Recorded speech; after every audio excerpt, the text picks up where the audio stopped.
Bismillahirrahmanirrahim. Assalamualaikum warahmatullahi wabarakatuh. Alhamdulillah, alhamdulillahirabbil alamin. Allahumma shalli wa sallim ala sayyidina Muhammadin wa ala alihi wa sahbihi ajmain. Raditu billahi rabba wa bil islami dina wa bi Muhammadin nabiyya wa rasulah. Rabbi zidni ilma warzuqni fahma. Rabbi shrah li sadri wa yassir li amri wa hlul 'uqdatam min lisani yafqahu qawli. Rabbi firli wali walidayya warhamhuma kama rabbayani shaghira. Hari ini kita akan lanjutkan pembelajaran kita. Kita sudah di tema 7, subtema 2. Hari ini kita berada di pembelajaran 4. Di pembelajaran 4 kali ini ada dua muatan pelajaran, yaitu IPS dan PPKN. Kita masuk ke muatan IPS terlebih dahulu.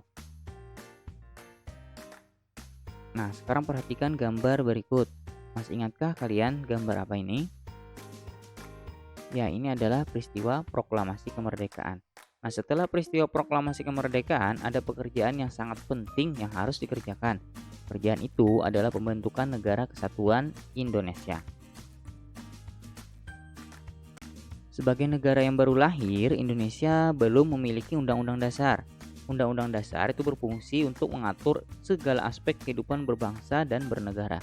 Kepala negara dan kepala pemerintahan yang akan menjalankan pemerintahan serta kelengkapannya juga belum ada. Para pemimpin bangsa mengadakan rapat untuk membentuk struktur pemerintahan dengan memanfaatkan PPKI. PPKI melakukan 3 kali sidang, yaitu pada tanggal 18, 19, dan 22 Agustus 1945. Nah, jadi para pemimpin bangsa ini setelah melaksanakan proklamasi kemerdekaan, mereka langsung bergerak dengan cara mengadakan rapat untuk membentuk struktur pemerintahan.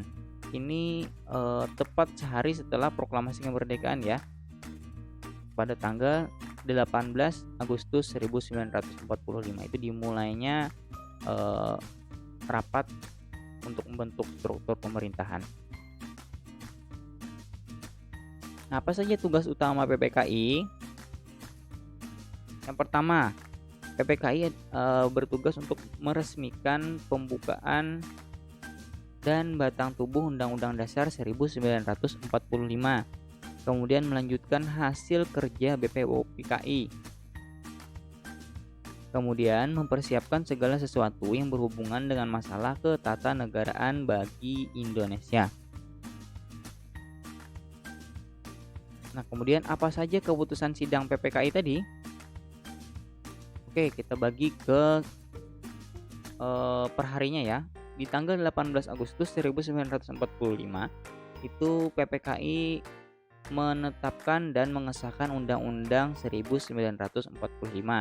Kemudian memilih dan mengangkat Insinyur Soekarno dan Muhammad Hatta sebagai presiden dan wakil presiden. Kemudian pada tanggal 19 Agustus 1945 ini PPKI membentuk 12 kementerian dan 4 menteri negara. Kemudian juga membagi Indonesia menjadi 8 provinsi. Jadi awalnya cuma 8 provinsi ya. Yang pertama Sumatera, Jawa Barat, Jawa Tengah, Jawa Timur, Sunda Kecil, Maluku, Sulawesi, dan Borneo atau kita kenal dengan Kalimantan. Kemudian di tanggal 22 Agustus 1945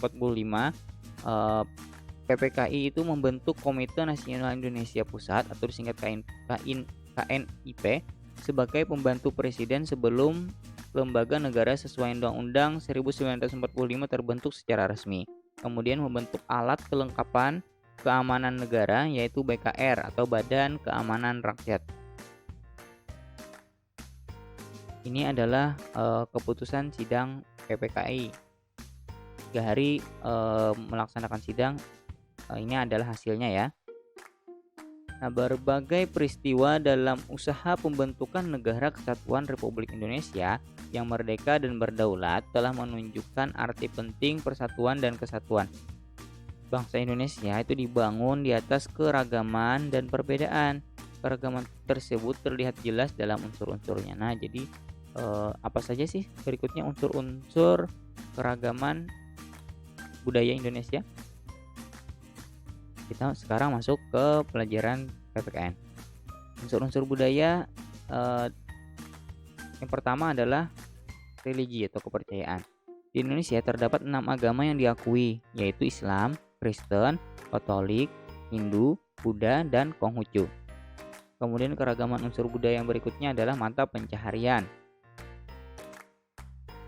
Keragaman alam di Indonesia itu menyebabkan mata pencaharian masyarakatnya juga beragam. Berikutnya ada teknologi dan peralatan. Teknologi yang sudah ada sejak zaman dulu hingga sekarang, seperti teknologi peralatan senjata, wadah, alat angkut, tempat berlindung atau rumah ya. Kemudian ada alat pembuat makanan dan minuman serta pakaian dan banyak lagi yang lainnya. Kemudian kesenian. Nah, kesenian ini hampir semua suku bangsa Indonesia itu memiliki kesenian yang menjadi ciri khasnya. Jadi hampir setiap suku bangsa di Indonesia ini memiliki kesenian yang berbeda-beda juga. Kemudian ada pengetahuan. Masyarakat menggunakan ilmu pengetahuan sebagai suatu cara untuk mengatasi berbagai kesulitan hidupnya. Ada juga sistem kemasyarakatan. Nah, apa itu sistem kemasyarakatan? Sistem kemasyarakatan ini adalah pola hidup yang menjadi kebiasaan dan dianut serta telah menjadi kebiasaan suatu masyarakat. Nah, unsur budaya yang terakhir adalah bahasa. Setiap suku bangsa itu mempunyai alat komunikasi sendiri-sendiri. Bangsa kita memiliki bahasa Indonesia sebagai bahasa persatuan. Jadi walaupun setiap daerah biasanya memiliki bahasa daerah, namun kita disatukan oleh bahasa persatuan, yaitu bahasa Indonesia.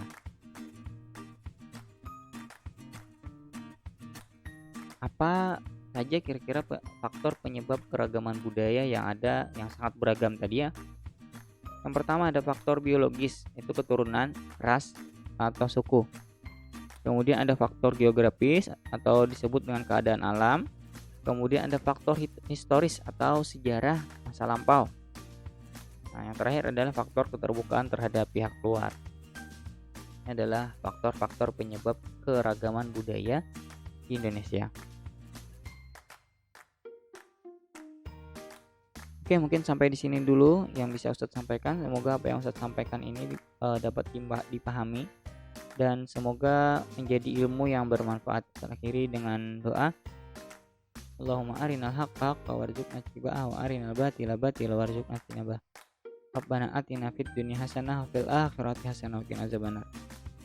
Subhana rabbika rabbil izzati amma yasifun. Wassalamun alal mursalin walhamdulillahi rabbil alamin. Dadah.